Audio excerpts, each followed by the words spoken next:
Welcome to BS academy. আজকে আমরা নিয়ে এসেছি তোমাদের 11-এর ফার্স্ট সেমিস্টারের একটা ভিডিও, বায়োডাইভার্সিটি। তো প্রশ্ন হচ্ছে, আমরা যদি এই টার্মটাকে ভাঙি, বায়ো মানে হচ্ছে জীব, ডাইভার্সিটি মানে হচ্ছে বৈচিত্র্য। তাহলে এই টার্ম থেকে আমরা যেটা বুঝতে পেরেছি কি, যে একটা জীব কোথায় থাকে? বসতিতে থাকে। একটা বসতিতে জীবেদের মধ্যে যে বৈচিত্র্য পাওয়া যায় তাকেই বলছি কি, জীব বৈচিত্র্য। একটা বসতিতে বসবাসকারী বিভিন্ন প্রকার জীবের মধ্যে যে বৈচিত্র্য তাকেই বলছি আমরা কি, জীব বৈচিত্র্য। এটা কি অনুসারে পাচ্ছি? এই টার্মিনোলজি বা টার্ম অনুসারে, টার্মটাকে ভেঙে আমরা পাচ্ছি জীব বৈচিত্র্যের সংজ্ঞা। এই জীব বৈচিত্র্য শব্দটি প্রথম যে ব্যবহার করেন তার নাম হচ্ছে ডব্লিউ.জি. রোজেন বা ওয়াল্টার রোজেন। প্রথম বায়োডাইভার্সিটি বা জীব বৈচিত্র্য শব্দটি ব্যবহার করেন। বায়োডাইভার্সিটির প্রথম সার্থক সংজ্ঞা ব্রাজিলের রিও দি জেনেরো শহরে বসুন্ধরা সম্মেলন হয়েছিল। বসুন্ধরা সম্মেলন, এই সম্মেলনে বায়োডাইভার্সিটির একটা সার্থক সংজ্ঞা দেওয়া হয়েছে। হয়েছে, তোমাদের একটু মনে রাখবে, একবার 2018 সাল মেডিকেল জয়েন্ট এসেছিল ব্রাজিলের রিও দি জেনেরো শহরে। কি সমন্বিত বা বসুন্ধরা সম্মেলন অনুষ্ঠিত হয়েছিল, সেটা কি, কোন বিষয় সমন্বিত? বলে দিয়েছে ওজোন হল ধ্বংস, মানে ওজোন হল এর প্রভাবকে কমানোর জন্য, বিশ্ব উষ্ণায়নকে কমানোর জন্য, এরকম করে বিভিন্ন অপশন আছে আর কি। জীব বৈচিত্র্যের সম্বন্ধে আলোচনার জন্য এরকম করে কয়েকটা অপশন আছে। তাহলে পয়েন্ট কি উত্তর হবে বুঝে নিয়েছো। এবারে আমরা নর্মালি চলে আসবো একটা বায়োডাইভার্সিটির স্ট্যান্ডার্ড সংজ্ঞা কি বলবো, একটা স্ট্যান্ডার্ড সংজ্ঞা বা ইউনিভার্সাল সংজ্ঞা কি বলবো। ধরো এটা একটা বসতি স্থান,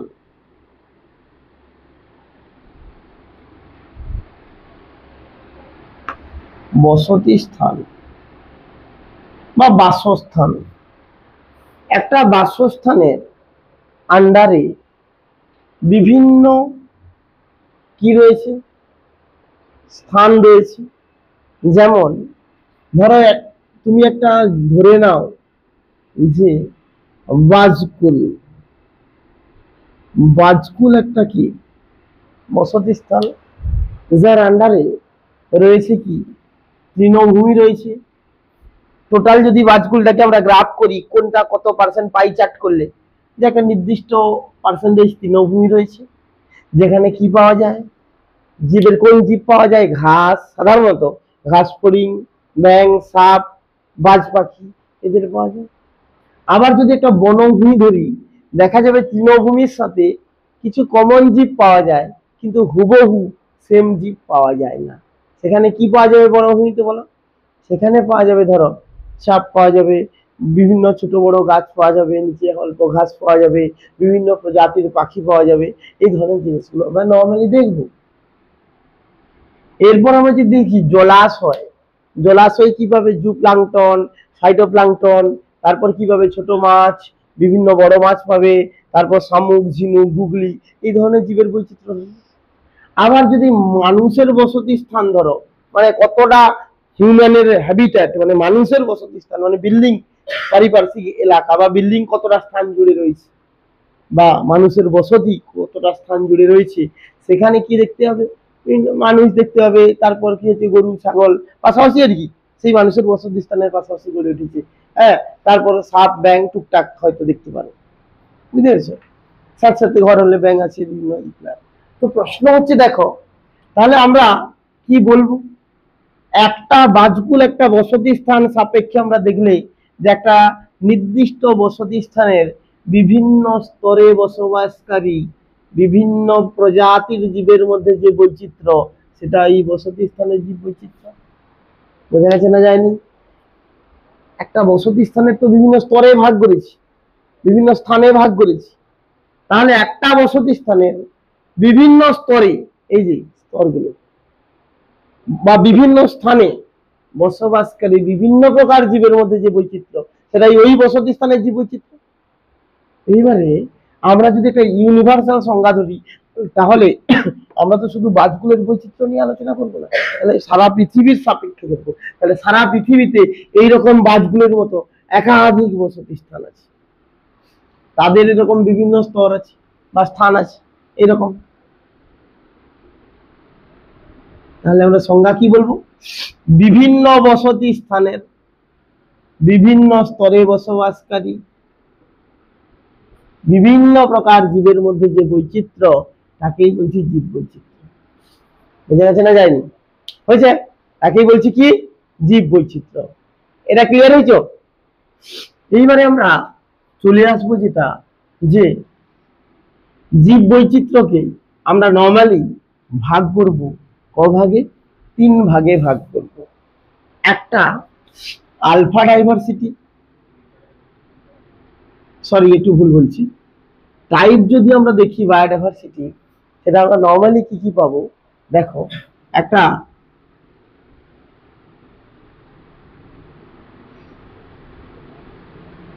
ইকোলজিক্যাল ডাইভার্সিটি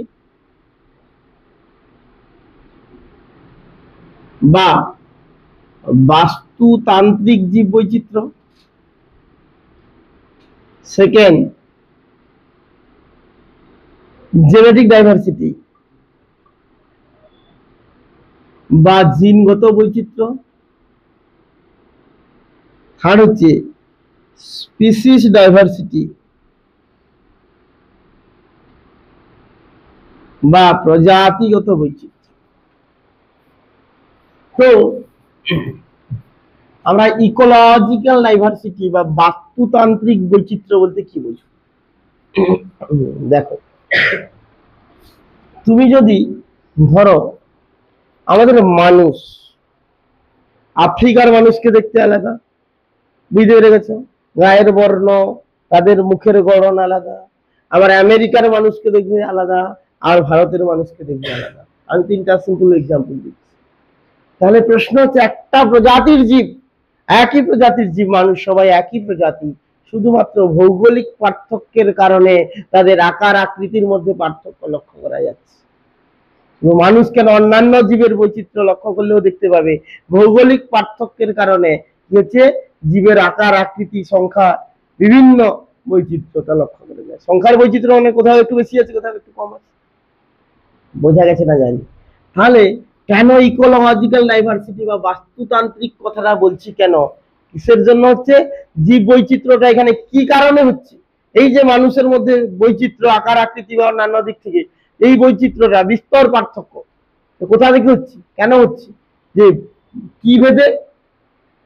জলবায়ুর পার্থক্যের জন্য, ভৌগোলিক পার্থক্যের জন্য একই প্রজাতির জীবের মধ্যে বা ভিন্ন প্রজাতির জীবেদের মধ্যে যে পার্থক্য লক্ষ্য করা যায়, তাকেই আমরা বলছি কি? ইকোলজিক্যাল ডাইভার্সিটি বা বাস্তুতান্ত্রিক বৈচিত্র্য। এইবার আমরা চলে আসবো জেনেটিক ডাইভার্সিটি কাকে বলছি, জিনগত বৈচিত্র্য কি। জেনেটিক ডাইভার্সিটি কাকে বলবো আমরা নরমালি? যে একটা বসতি স্থানের কার মধ্যে উপস্থিত একই প্রজাতির জীবের মধ্যে বৈচিত্র্য রয়েছে।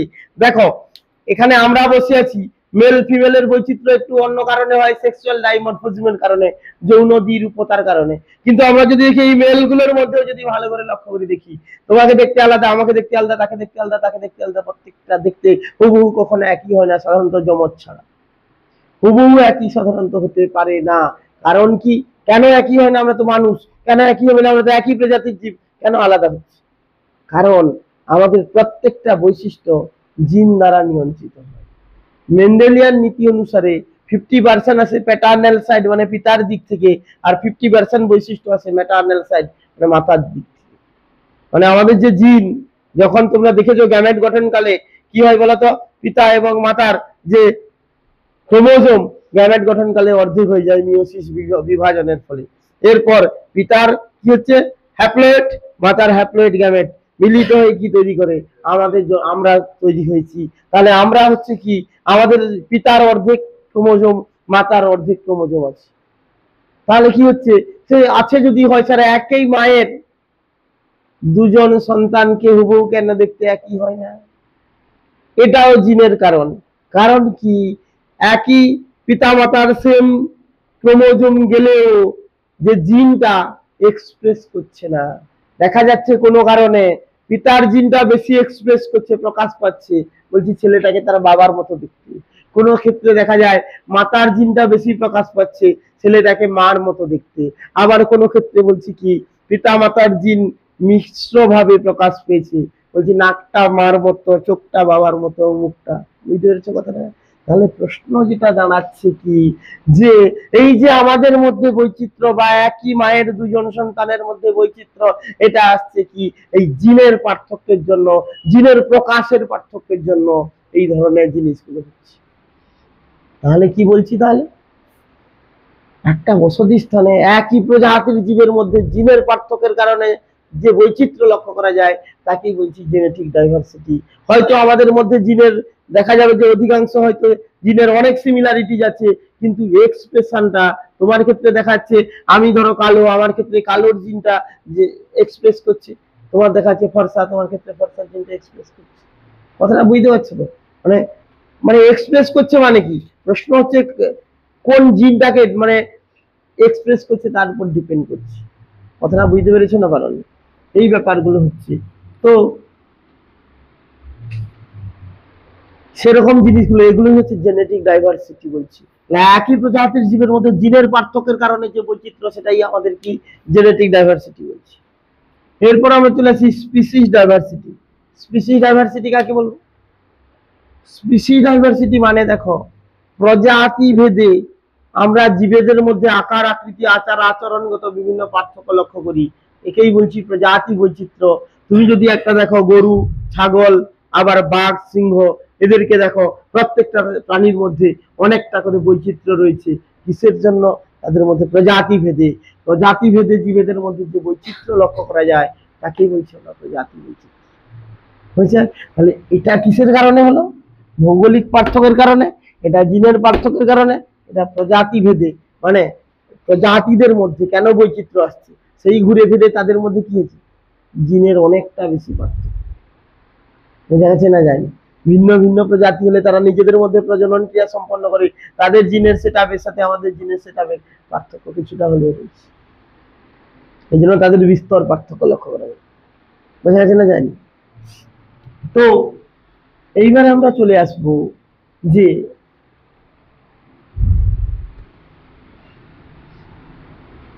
ইকোলজিক্যাল ডাইভার্সিটিকে তিনটা ভাগে ভাগ করব। এই তিনটা ভাগ কি? এটা আলফা ডাইভার্সিটি, কাকে ভাগ করেছি? ইকোলজিক্যাল ডাইভার্সিটিকে তিনটা ভাগে ভাগ করছি। আলফা ডাইভার্সিটি, বিটা ডাইভার্সিটি আর কি গামা ডাইভার্সিটি। আচ্ছা, এবার প্রশ্ন দেখো, আমরা কাকে আলফা ডাইভার্সিটি বলবো, কাকে বিটা ডাইভার্সিটি বলবো, কাকে গামা ডাইভার্সিটি বলবো? দেখো, ভাবো এটা একটা কি ভৌগোলিক অঞ্চল। আমরা ভৌগোলিক অঞ্চল কাকে বলি? একই জলবায়ু যুক্ত অঞ্চল, মানে যেমন আমাদের ক্রান্তীয় অঞ্চল, নাতিশীতোষ্ণ অঞ্চল, মেরু অঞ্চল, মরু অঞ্চল, ভূমধ্যসাগরীয় অঞ্চল। তাহলে এই যে অঞ্চলগুলো কেন বলছি আলাদা আলাদা ভৌগোলিক অঞ্চল কেন বলছি? যেখানে ভৌগোলিক অঞ্চল মানে একটা নির্দিষ্ট জলবায়ুগত অঞ্চল। কথাটা বুঝতে পেরেছো? তো প্রশ্ন এটা, ভাবো একটা ভৌগোলিক অঞ্চল। আচ্ছা, একটা ভৌগোলিক অঞ্চলের আন্ডারে অনেক বসতি স্থান থাকে, আমি এতগুলো দেখাচ্ছি না, ভাবো এই ভৌগোলিক অঞ্চলের আন্ডারে 6টা বসতি স্থান আছে। হয়েছে? ক্লিয়ার? এটা একটা জিওগ্রাফিক্যাল রিজিয়ন বা ভৌগোলিক অঞ্চল,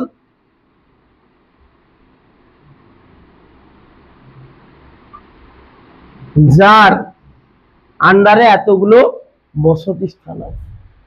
একটা ভৌগোলিক অঞ্চলের একটা নির্দিষ্ট বসতি স্থানের জীব বৈচিত্র্যকে বলছি আলফা ডাইভার্সিটি। একটা ভৌগোলিক অঞ্চলের একটা নির্দিষ্ট বসতি স্থানের স্থানীয় বৈচিত্র্যকে বলছি আলফা ডাইভার্সিটি। মানে যদি ভৌগোলিক অঞ্চলের আন্ডারে আমি এখানে ছবিতে যেটা দেখেছি 6টা বসতি স্থান থাকে, প্রত্যেকটা বসতি স্থানের জীবের বৈচিত্র্যকে বলছি আলফা ডাইভার্সিটি। ওই জন্য বলে alpha diversity is the diversity of a specific area which express number of species less or more, মানে একটা নির্দিষ্ট বসতি স্থানের, বলছে একটা ভৌগোলিক অঞ্চলের একটা নির্দিষ্ট বসতি স্থানের স্থানীয় বৈচিত্র্যকে বলছি কি আলফা ডাইভার্সিটি। বোঝা যাচ্ছে না জানি? একটা ভৌগোলিক অঞ্চলের আন্ডারে একাধিক বসতি স্থান আছে, তার মধ্যে একটা বসতি স্থানের জীব বৈচিত্র্যকে আলফা ডাইভার্সিটি। তাহলে এখানে জটা বসতি স্থান আছে, আলফা ডাইভার্সিটির সংখ্যা কতগুলো হবে বলো? 6টা। হয়েছে না হয়নি? তাহলে এখানে আলফা ডাইভার্সিটির সংখ্যা হবে কটা? 6টা আলফা ডাইভার্সিটি। এরপর আমরা চলে আসি বিটা ডাইভার্সিটি। এই 3টা থেকে শর্ট প্রশ্ন আছে, প্রচুর গুরুত্বপূর্ণ। বিটা ডাইভার্সিটি কাকে বলবো? পাশাপাশি উপস্থিত দুটি বসতি স্থানের জীব বৈচিত্র্যের তুলনাকে বলছি বিটা ডাইভার্সিটি। তুমি যদি ধরো এটা ধরো কোন একটা মানে বসতি স্থান, তার পাশাপাশি এটা একটা বসতি স্থান, তার মধ্যে জীব বৈচিত্র্যের তুলনা হবে, অর্থাৎ ওখানে কত পাখি পাওয়া যায়, এখানে কতটা প্রজাতির পাখি পাওয়া যায়, এখানে কতগুলো, মানে বিভিন্ন জিনিস নিয়ে যত ধরনের জীব আছে তাদের তুলনা হবে, এই তুলনাকে বলছি বিটা ডাইভার্সিটি। তাহলে বিটা ডাইভার্সিটি কটা বসতি স্থানের মধ্যে সীমাবদ্ধ? পাশাপাশি দুটি বসতি স্থানের মধ্যে সীমাবদ্ধ হয়েছে। আর গামা ডাইভার্সিটি কাকে বলবো? একটা ভৌগোলিক অঞ্চলের আন্ডারে যতগুলো বসতি স্থান আছে এই এই এই এই এই তার টোটাল ডাইভার্সিটি বা বৈচিত্র্যকে বলছি গামা ডাইভার্সিটি।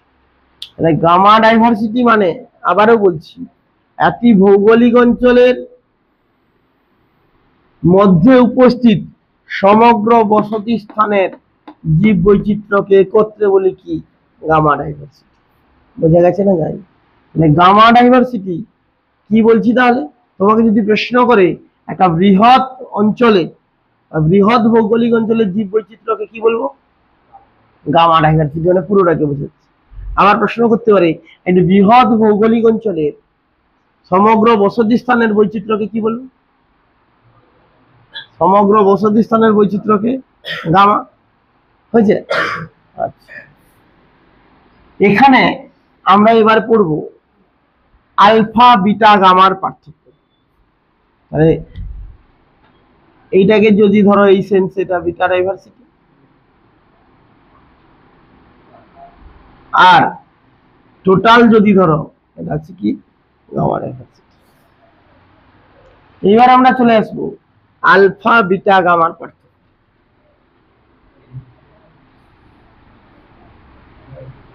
দেখো, alpha diversity, beta diversity, gamma ডাইভার্সিটির পার্থক্য। Point: alpha diversity, beta diversity, gamma diversity. হচ্ছে? দেখো, ফার্স্ট ধরো মূল ধারণা দিয়ে সংজ্ঞাটা আকারে দিয়ে দাও। কি হচ্ছে মূল ধারণা বা বেসিক আইডিয়া? কি হচ্ছে? আলফা ডাইভার্সিটি হলো একটা ভৌগোলিক অঞ্চলের একটি নির্দিষ্ট বসতি স্থানের জীব বৈচিত্র্য, হয়েছে স্থানীয় বৈচিত্র্য। বিটা ডাইভার্সিটি হচ্ছে কি? পাশাপাশি উপস্থিত দুটি বসতি স্থানের জীব বৈচিত্র্যের তুলনা। আর গামাটা কি বললাম? একটা ভৌগোলিক অঞ্চলের সমগ্র বসতি স্থানের টোটাল ডাইভার্সিটিকে বলছি কি গামা ডাইভার্সিটি। হয়েছে? এইবারে বলবো কি সেকেন্ড, সীমাবদ্ধতা।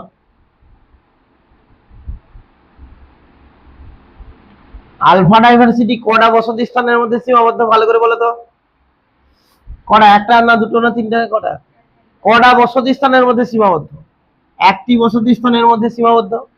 বিটা ডাইভার্সিটি কটা? পাশাপাশি দুটি।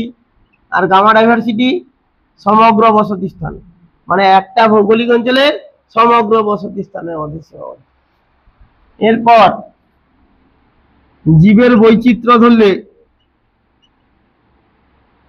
কার বেশি হবে?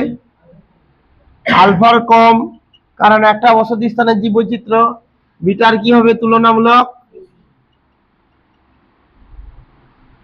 বেশি, আর এখানে সবচেয়ে বেশি।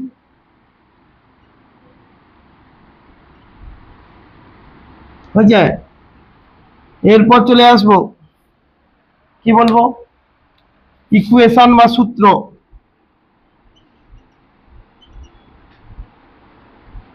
সূত্রতে কি আসবো, সূত্রতে আসবো যে এখানে গামার সূত্রটা দেখো, gamma equal to alpha into beta.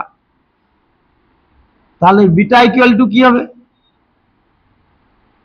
Gamma by alpha, আর বিটা সমান করে দিলে কি হবে, আলফাটা এদিকে চলে আসবে, বুঝেছ? আবার alpha equal to gamma by beta, হয়েছে? এটা হচ্ছে এদের মধ্যে পার্থক্য। এইবারে আমি 3টা প্রশ্ন করব, শর্ট প্রশ্ন, এখান থেকে বলার চেষ্টা করব যে একটি বসতি স্থানের একটি নির্দিষ্ট একটি ভৌগোলিক অঞ্চলের একটি নির্দিষ্ট বসতি স্থানের জীব বৈচিত্র্যকে কি বলে, আলফা।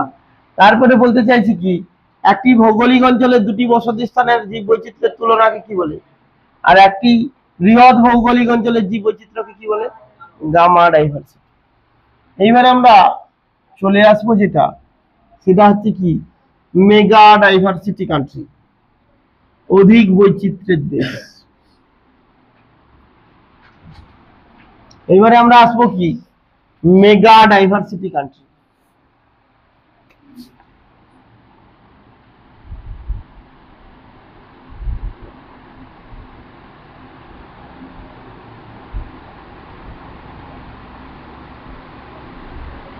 মেগা ডাইভার্সিটি কান্ট্রি মানে নামের মধ্যে কি টার্মটা দিচ্ছি দেখো, মেগা মানে কি অধিক বা বৃহৎ, ডাইভার্সিটি মানে কি বৈচিত্র্য, কান্ট্রি মানে কি দেশ, অধিক বৈচিত্র্যের দেশ। এই সেন্স অনুসারে আমরা যেটা বুঝতে পারছি যে স্যার সারা পৃথিবীর সেই সমস্ত দেশ যেখানে জীবের বৈচিত্র্য বেশি দেখা যায়। এবারে প্রশ্ন যে স্যার সারা পৃথিবীর সেই সমস্ত দেশ যেখানে জীবের বৈচিত্র্য বেশি দেখা যায়, কিন্তু কি কারণে বেশি দেখা যায়, তখন বলছে বিবেচনা করে যেটা লক্ষ্য করলো, এটা যদি পৃথিবী হয়, এটা হচ্ছে নিরক্ষরেখা। কি রেখা, নিরক্ষরেখায় সূর্য লম্বভাবে কিরণ দেয়। এই জন্য এখানে কিন্তু সমগ্র যে জায়গা যদি লক্ষ্য করা যায়, কোনো ফরেস্ট বাদ দিয়ে, এখানে কিন্তু জীবের বৈচিত্র্য তুলনামূলক কম। বুঝছে? এরপর দুদিকে আছে কি, সুমেরু আর কি কুমেরু। তাহলে প্রশ্ন, উভয় মেরুতেই বরফ পড়ে যেখানে সেখানে কিছু পার্টিকুলার জীব পেতে পারো, কিন্তু ওভারঅল জীবের বৈচিত্র্য যথেষ্ট কম। মাঝখানে আছে কি কর্কটক্রান্তি রেখা আর কি মকর ক্রান্তি রেখা। বুঝছে? এবারে প্রশ্ন, এই কর্কটক্রান্তি রেখা মকর ক্রান্তি রেখার মধ্যবর্তী বলয়ে কোন জলবায়ু দেখা যাবে, ভালো করে বলো তো। উষ্ণ আর্দ্র জলবায়ু দেখা যাবে। এই অঞ্চলগুলাতে যে দেশ আছে, সেই দেশগুলাতেই জীবের বৈচিত্র্য বেশি হবে, কারণ ওই দেশগুলোতে উষ্ণ আর্দ্র জলবায়ু লক্ষ্য করা যায়। নদীর যেমন মোহনাতে জীবের প্রাচুর্যতা বেশি, কেন, কারণ অধিকাংশ জীব নয় মিষ্টি নয় নোনা, সমুদ্রের জল নোনা জল, নদীর জল মিষ্টি জল পছন্দ করে না। অধিকাংশ জীব পছন্দ করে কি, মধ্যম ওয়েদারটাকে পছন্দ করে, মানে সমুদ্রের মোহনা মানে নদীর আর সমুদ্রের জলের মিশ্রণ। সেরকম আমাদের পৃথিবীতে জীবের বৈচিত্র্য নির্ধারণ করে সুইটেবল এনভায়রনমেন্টের উপর ভিত্তি করে, সুইটেবল ক্লাইমেটিক কন্ডিশন বা জলবায়ুর উপর ভিত্তি করে। সেরকম এই কর্কটক্রান্তি এবং মকরক্রান্তি রেখার মধ্যবর্তী বলয়ে উষ্ণ আর্দ্র জলবায়ু লক্ষ্য করা যায়। ওই জলবায়ুতে অন্তর্গত দেশগুলি যারা আছে, তাদের কি হয়, জীবের বৈচিত্র্য অর্থাৎ উদ্ভিদ প্রাণী বিভিন্ন অণুজীবের মাত্রাতিরিক্ত বৈশিষ্ট্য লক্ষ্য করা যায়। এই অঞ্চলে যে দেশগুলি রয়েছে, সেই দেশগুলিকেই বলছি কি মেগা ডাইভার্সিটি কান্ট্রি।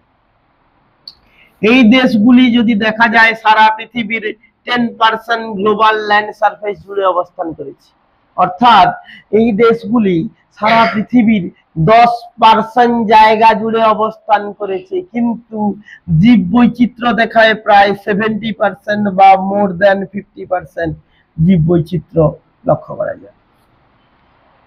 সারা পৃথিবীর 10% জায়গা জুড়ে অবস্থান করছে, জীব বৈচিত্র্য দেখাচ্ছে 70%। এই জন্য এই দেশগুলোকে মেগা ডাইভার্সিটি কান্ট্রি বলছে। বুঝা গেছে না? যাই, এবারে তুমি তোমার সংজ্ঞা আকারে কি বলবে যে মেগা ডাইভার্সিটি কান্ট্রি কাকে বলে? তুমি বলবে কি যে সারা পৃথিবীর সেই সমস্ত দেশসমূহ যেখানে উষ্ণ আর্দ্র জলবায়ু দেখা যাওয়ার জন্য জীবের বৈচিত্র্য তুলনামূলক বেশি লক্ষ্য করা যায়, ওই অঞ্চলে উপস্থিত দেশগুলিকে বলছি কি আমরা মেগা ডাইভার্সিটি কান্ট্রি। এই মেগা ডাইভার্সিটি কান্ট্রি সারা পৃথিবীর 10% জায়গা জুড়ে অবস্থান করলেও প্রায় 70% জীব বৈচিত্র্য এই দেশগুলোতে লক্ষ্য করা যায়। হয়েছে? এইবারে তোমাদের মেন লাগে দুটো উদাহরণ, দু একটা, আর কটা মেগা ডাইভার্সিটি কান্ট্রি রয়েছে সারা পৃথিবীতে সেটা লাগে। আমি তোমাদের টোটাল মেগা ডাইভার্সিটি কান্ট্রি রয়েছে 17টি।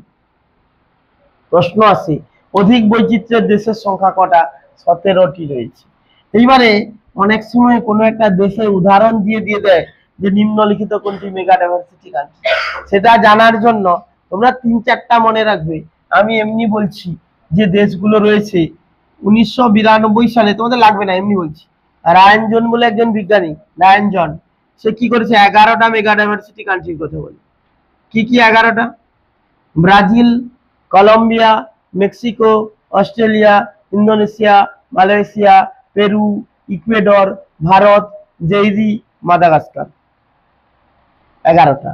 তারপর 1997 সালে, তোমাদের লাগবে না কিন্তু একটু জেনে রাখো আর কি, যে জেফ্রিস বলে একজন বিজ্ঞানী চায়নাকে অন্তর্ভুক্ত করে, হলো কটা? 12টা। চীনকে। তারপর 2007 সালে ওয়ার্ল্ড কনজারভেশন মনিটরিং সেন্টার বলে একটা সংস্থা, সে দেখে আবার 5টাকে অন্তর্ভুক্ত করে। কি কি? কঙ্গো নদীর উপত্যকা, south Africa, Papua New Guinea, Venezuela, USA. Total হলো কটা? 17টা। তোমাদের এগুলো লাগবে না, শুধু মনে রাখবে কতগুলো মেগা ডাইভার্সিটি কান্ট্রি পৃথিবীতে রয়েছে, 17টা। আর মনে রাখবে দুটো একটা দেশের নাম মনে রাখবে, ফুটবল খেলা হয় এরকম মনে রাখবে, দু একটা ভারত, তারপর তোমার ব্রাজিল, হ্যাঁ বুঝেছো, মেক্সিকো, হ্যাঁ এই ধরনের কিছু জিনিস মনে রাখবে।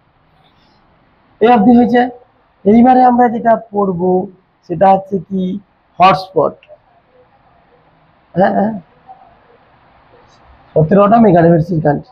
কবে মানে তার 1997 পর থেকে 17 যা আছে আর নতুন করে আবিষ্কার হয়। হ্যাঁ হ্যাঁ, 2007 পরে আর কি, sorry, world conservation monitoring centre. এইবারে আমরা যেটা বলতে চাইছি কি, এরপর আমরা পড়বো কি হটস্পট। হটস্পট কি?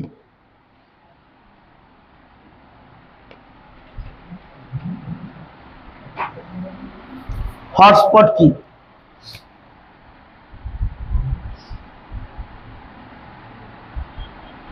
হটস্পট কি?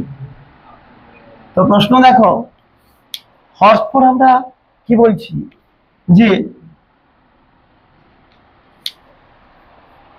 সারা পৃথিবীর সেই সমস্ত অঞ্চলকে হটস্পট বলে ঘোষণা করবে যেখানে প্রজাতির প্রাচুর্যতা বেশি থাকবে। আচ্ছা, যেখানে এন্ডেমিক প্রজাতি উপস্থিতি লক্ষ্য করা যায়, যেখানে এনডেঞ্জার প্রজাতি বা বিপন্ন প্রজাতি উপস্থিতি লক্ষ্য করা যায়। হয়েছে? তাহলে আমরা হটস্পট কাকে বলবো? সারা পৃথিবীর সেই সমস্ত অঞ্চল যেখানে প্রজাতির প্রাচুর্যতা লক্ষ্য করা যাবে, যেখানে এন্ডেমিক প্রজাতির উপস্থিতি লক্ষ্য করা যাবে এবং এন্ডেঞ্জার প্রজাতির উপস্থিতি লক্ষ্য করা যাবে, তাকেই বলছি, বা বিপন্ন প্রজাতির উপস্থিতি লক্ষ্য করা যাবে, তাকেই বলছে হটস্পট। এইবার কোন অঞ্চল হটস্পট হতে গেলে কি কি শর্ত লাগবে? ফার্স্ট হচ্ছে প্রজাতির প্রাচুর্যতা। হটস্পট অঞ্চলে বিভিন্ন প্রকার প্রজাতি, উদ্ভিদ, প্রাণী, বিভিন্ন অণুজীবের মাত্রাতিরিক্ত প্রাচুর্যতা লক্ষ্য করা যায়। প্রায় 1500টি সংবহন কলাযুক্ত উদ্ভিদের উপস্থিতি লক্ষ্য করা যায়। 15টি সংবহন কলাযুক্ত উদ্ভিদের উপস্থিতি লক্ষ্য করা যায়। এরপর চলে আসি এন্ডেমিক প্রজাতি। এন্ডেমিক প্রজাতি আমরা কাকে বলছি? দেখো, এন্ডেমিক ভূগোলে তোমরা যেমন অদ্বিতীয় সম্পদ পড়েছো, কোনো একটা সম্পদ একটা নির্দিষ্ট অঞ্চল ছাড়া কোথাও পাওয়া যায় না, সেই সম্পদকে বলছি আমরা অদ্বিতীয় সম্পদ। ঠিক তেমনি ভাবে এন্ডেমিক প্রজাতি আমরা তাকেই বলবো সেই সমস্ত প্রজাতি সারা পৃথিবীর একটি নির্দিষ্ট অঞ্চলের মধ্যে সীমাবদ্ধ, আর কোথাও এই প্রজাতিকে পাওয়া যায় না, তাকেই বলছি আমরা কি? এন্ডেমিক প্রজাতি। এন্ডেমিক প্রজাতি মানে কি? the species which is restricted in all over in a particular area all over the world। তাহলে কি হচ্ছে? একটা নির্দিষ্ট এরিয়াতে সীমাবদ্ধ, আর টোটাল পৃথিবীতে কোথাও তাকে পাওয়া যায়, আর বাকি কোনো জায়গায় তাকে পাওয়া যায় না, তাকে বলছি এন্ডেমিক প্রজাতি। যেমন তুমি দেখবে এক সিংহ গন্ডার জলদাপাড়া ছাড়া কোথাও পাওয়া যায় না, তাহলে জলদাপাড়াকে আমরা হটস্পট বলবো না? ওরা কি ক্রাইটেরিয়া গুলো নেই? কম আছে, হয়েছে? তাহলে আমরা কি বলতে চাইছি বোঝা গেছে। এরপর চলে আসি এন্ডেঞ্জার্ড প্রজাতির উপস্থিতি।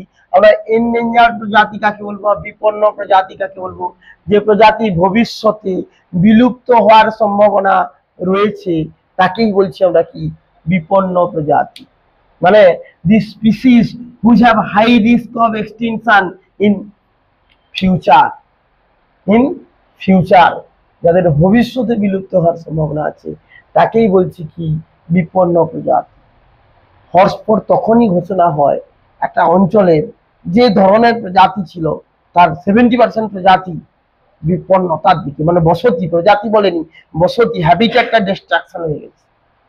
বসতি মানে কি? বনাঞ্চল, সেটাকেই বোঝাচ্ছে। কথাটা বুঝতে পারছো? তখনই হটস্পট হবে ওই অঞ্চল, হয়েছে? এগুলো হলো হটস্পটের শর্ত। সারা পৃথিবীতে হটস্পটের সংখ্যা 36টা। হ্যাঁ, 34টা ছিল, দুটো বেড়েছে, 36টা। আর এটা মনে রাখবে, আর ভারতে রয়েছে কি? 4টি হটস্পট রয়েছে: পূর্বঘাট, পশ্চিমঘাট পর্বতমালা, ইন্দো বর্মা, সুন্দরল্যান্ড। ঠিক আছে? এরপর আমরা চলে যাব যে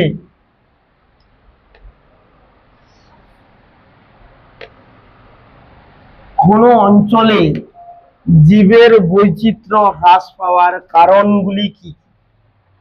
causes for extinction of A biodiversity বা ডিক্রিশন অফ বায়োডাইভার্সিটি। কোন অঞ্চলে জীবের বৈচিত্র্য হ্রাস পাওয়ার কারণে, মানে জীব বৈচিত্র্য হ্রাসের কারণ।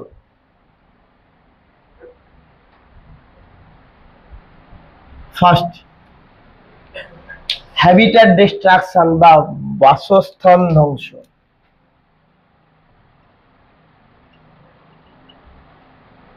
প্রথম বলবে যে কোন অঞ্চলের জীব বৈচিত্র্য হ্রাসের পেছনে মূলত মানুষই দায়ী। মানুষের কার্যকলাপ মাত্রাতিরিক্ত ভাবে জীব বৈচিত্র্যকে হ্রাস করেছে, যার মেন বা হ্রাসের মুখ্য কারণগুলি নিম্নে বর্ণনা করা হয়। প্রথম চলে আসি বাসস্থান ধ্বংস। মানুষ প্রাচীন কাল থেকে আজও পর্যন্ত নিজের বিভিন্ন প্রয়োজনে জ্বালানি সংগ্রহ, বাসস্থান নির্মাণ, শিল্প বা কৃষি, ঝুম চাষ, এই সমস্ত কারণের ফলে প্রচুর পরিমাণে অরণ্য ধ্বংস করে চলেছে। ফলে বন্য প্রাণীদের স্বাভাবিক বাসস্থানের অভাব দেখা যায়, তারা প্রজনন স্থলের অভাব দেখা যায়, ফলে তারা বাধ্য হয়ে লোকালয়ে ঢুকে পড়ে এবং মৃত্যু মুখে পতিত হয়। তাহলে এটা গেল বাসস্থান ধ্বংস। মানুষ প্রাচীন কাল থেকে বিভিন্ন প্রয়োজনে কি করছে? ঝুম চাষ, বাসস্থান নির্মাণ, কলকারখানা স্থাপন, জ্বালানি সংগ্রহ, এই সমস্ত কারণে পর্যাপ্ত পরিমাণে অরণ্য ধ্বংস করে চলেছে, যার ফলে বন্য প্রাণীদের স্বাভাবিক বাসস্থানের অভাব দেখা যায়। ফলে তারা বাধ্য হয়ে কি হয়, লোকালয়ে ঢুকে পড়ে এবং মৃত্যু মুখে পতিত হয়। নেক্সট হচ্ছে শিকার বা হান্টিং। মানুষ মূলত দুটো কারণে শিকার করে, একটা মনে রাখবে, এমনি বলছি, অভাবে আর একটা স্বভাবে, লিখবে না এগুলো। কি হচ্ছে, মূলত প্রথম হচ্ছে খাদ্যের জন্য, মানে কিসের অভাব, খাদ্যের জন্য। আর কি, বন্য প্রাণীদের দেহের বিভিন্ন অংশ অর্থাৎ খড়গ, দাঁত, চামড়া ইত্যাদির বাণিজ্যিক মূল্য মাত্রাতিরিক্ত হওয়ার জন্য সেগুলি শিকারী পথে পাচার হয়ে যাচ্ছে, গৃহীত হচ্ছে, যা জীববৈচিত্র্যকে হ্রাসের জন্য একটি গুরুত্বপূর্ণ দায়ী, বা যা জীববৈচিত্র্য হ্রাসের একটি গুরুত্বপূর্ণ কারণ। নেক্সট আমরা চলে আসবো কি, নেক্সট পয়েন্ট হচ্ছে অতি ব্যবহার।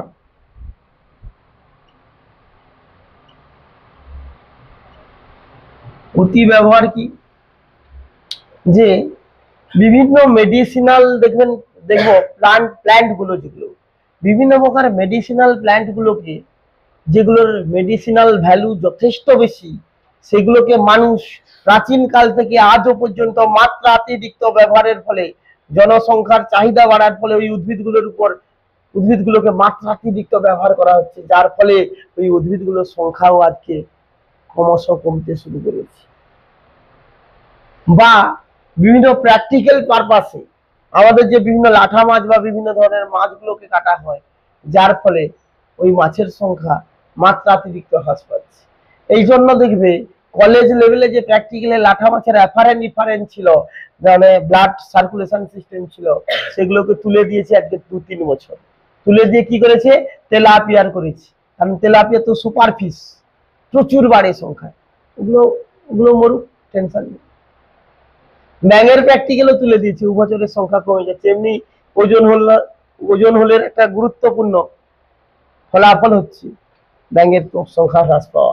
এই জন্য ব্যাঙের প্র্যাকটিক্যাল তুলেছে, কোনগুলো রেখেছে, একটা প্র্যাকটিক্যাল, মানে একটা স্পেসিমেনে যাতে একাধিক স্টুডেন্ট কাজ করতে পারে। হার্টের প্র্যাকটিক্যাল রেখেছে, গ্রাফ, ইসিজি, এইগুলো রেখেছে। আর না হলে ইন্ডিভিজুয়াল যে একটা স্টুডেন্ট একটা ব্যাঙ নিয়ে প্র্যাকটিক্যাল করতো, সেগুলো তুলে দিয়েছে। তো প্রশ্ন হচ্ছে কি, অতি ব্যবহার অর্থাৎ শুধু মেডিসিনাল নয়, ল্যাবরেটরি পারপাসে যে সমস্ত প্রাণীগুলোকে কি করেছে, অধিক মাত্রায় ব্যবহার করছে, সেগুলো আজকে কি হচ্ছে, ক্রমশ কমতে কমতে বিপন্নতার দিকে বা বিলুপ্তির পথে। এরপর চলে আসবো কি, আইপিএম, বা এমনি নর্মালি বলতে পারো যে রাসায়নিক পদ্ধতিতে পেস্ট ধ্বংস। দেখা যায় ইন্টিগ্রেটেড পেস্ট ম্যানেজমেন্ট মানে আমরা জানি বিভিন্ন ধরনের পেস্টকে মারার জন্য বিভিন্ন পদ্ধতি ব্যবহার করা হয়। যদি আইপিএম না লিখে ওখানে লিখবে জানো তো, রাসায়নিক পদ্ধতিতে পেস্ট ধ্বংস।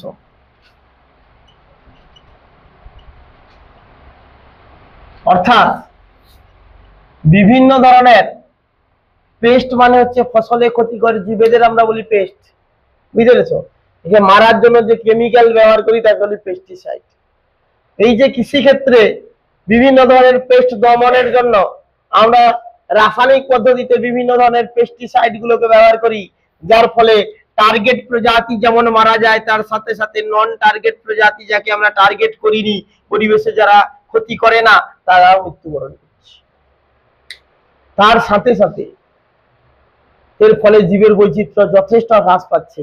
একটা তোমাকে বললে বুঝতে পারবে, মাজরা পোকা মারার জন্য আমরা যে বিষ প্রয়োগ করি, ওই পোকাটা মরে গেলে ওই পোকাকে খাওয়ার জন্য যে পাখিটা আছে, ওই বিষ পোকাটা খেলে, 2-3টা বা কয়েকটা বিষ পোকা খেলে কি হবে, ওই পাখিটাও মারা যায়। তার সাথে সাথে ওই ধানের যেগুলো অন্যান্য পোকাগুলো এত মাত্রায় ক্ষতি করে না, বা ওই বিষটা জলে পড়ার সঙ্গে সঙ্গে কি হচ্ছে বলতো, জলের মাছ ও অন্যান্য মাটিতে থাকা গুরুত্বপূর্ণ ব্যাকটেরিয়া গুলো, নাইট্রোজেন ফিক্সেশন যারা করে, সেই সমস্ত ব্যাকটেরিয়া গুলো কি হয়, মারা যায়। ফলে জমির যে ন্যাচারাল ফার্টিলিটি, যে স্বাভাবিক উর্বর শক্তি হ্রাস। এখানে এই কথাটাই বলতে চাইছি যে রাসায়নিক পদ্ধতিতে পেস্ট নিয়ন্ত্রণের ফলে যেমন একদিকে টার্গেট প্রজাতি যাকে আমরা টার্গেট করেছি সে যেমন মারা যাচ্ছে, তার সাথে সাথে নন টার্গেট প্রজাতি যাদের টার্গেট করিনি তারাও মারা যাচ্ছে, ফলে জীবের বৈচিত্র্য মাত্রাতিরিক্ত হ্রাস পাচ্ছে। এরপর আমরা কি বলবো, এরপর বলছি কি বহিরাগত প্রজাতির অনুপ্রবেশ। বহিরাগত প্রজাতির অনুপ্রবেশ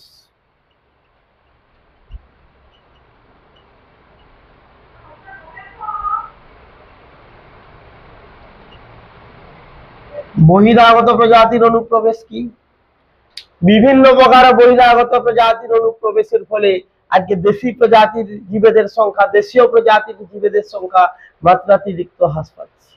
তুমি যদি নর্মালি দেখো কচুরিপানা ব্রাজিল থেকে নিয়ে আসা হয়েছিল, এই কচুরিপানা আজকে দেখা যাচ্ছে যে আমাদের পদ্ম শালুকের পপুলেশন, এছাড়াও যে পুকুরে রয়েছে সেই পুকুরে কি করছে, পুরো একদম অল্প দিনের মধ্যেই কি হচ্ছে, পুকুরটাকে ভরাট করে ফেলছে। এই জন্য কি আমরা বলি টেরর অফ বেঙ্গল, বেঙ্গলের ত্রাস।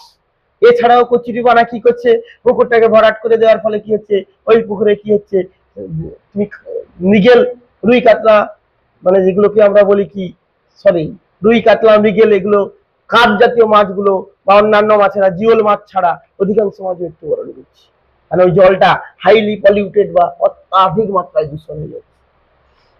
বুঝছো? এছাড়াও তুমি যদি দেখো যে একটা পুকুরের 3টা লেয়ার হয়, নিচের লেয়ারকে বলি বটম লেয়ার, মাঝের লেয়ারকে বলছি কি কলম লেয়ার, আর উপরের লেয়ারকে বলছি সারফেস লেয়ার।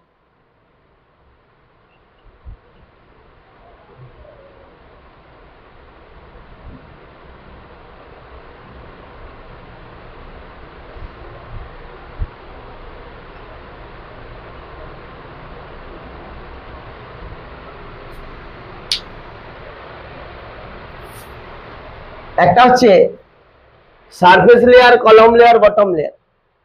সারফেস লেয়ারে কে থাকে জানো? কাতলা থাকে, কাতলা।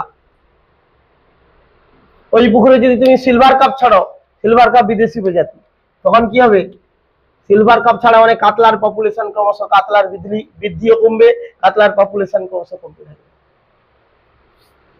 মাঝে থাকে রুই, ওই পুকুরে যদি গ্রাস কাপ ছাড়ো, গ্রাস কাপ ওই লেয়ার পছন্দ করে, খাদ্য ওই লেয়ার থেকেই গ্রহণ করে, তখন দেখবি আর রুই মাছ খাওয়ার পাচ্ছে না। গ্রাস কাপ তার একদিনে যা আছে একসঙ্গে, মানে অধিকাংশ জিনিস খাদ্যকে গ্রহণ করে। এর ফলে কি হয়, ঘাস পাতা ফাতা যা থাকবে গ্রহণ করে, ফলে রুইর খাদ্যের যোগান পায় না।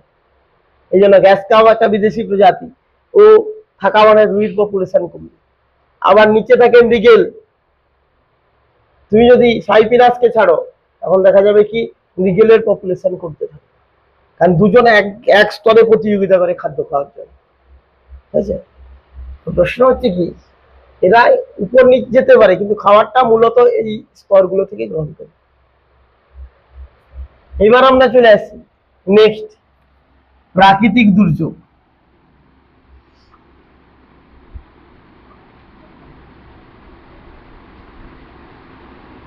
বিভিন্ন প্রকার প্রাকৃতিক দুর্যোগ, যেমন বন্যা, খরা, ভূমিকম্প, দাবানল, এদের ফলে কি হচ্ছে, মাত্রাতিরিক্ত জীবের সংখ্যা হ্রাস পায়।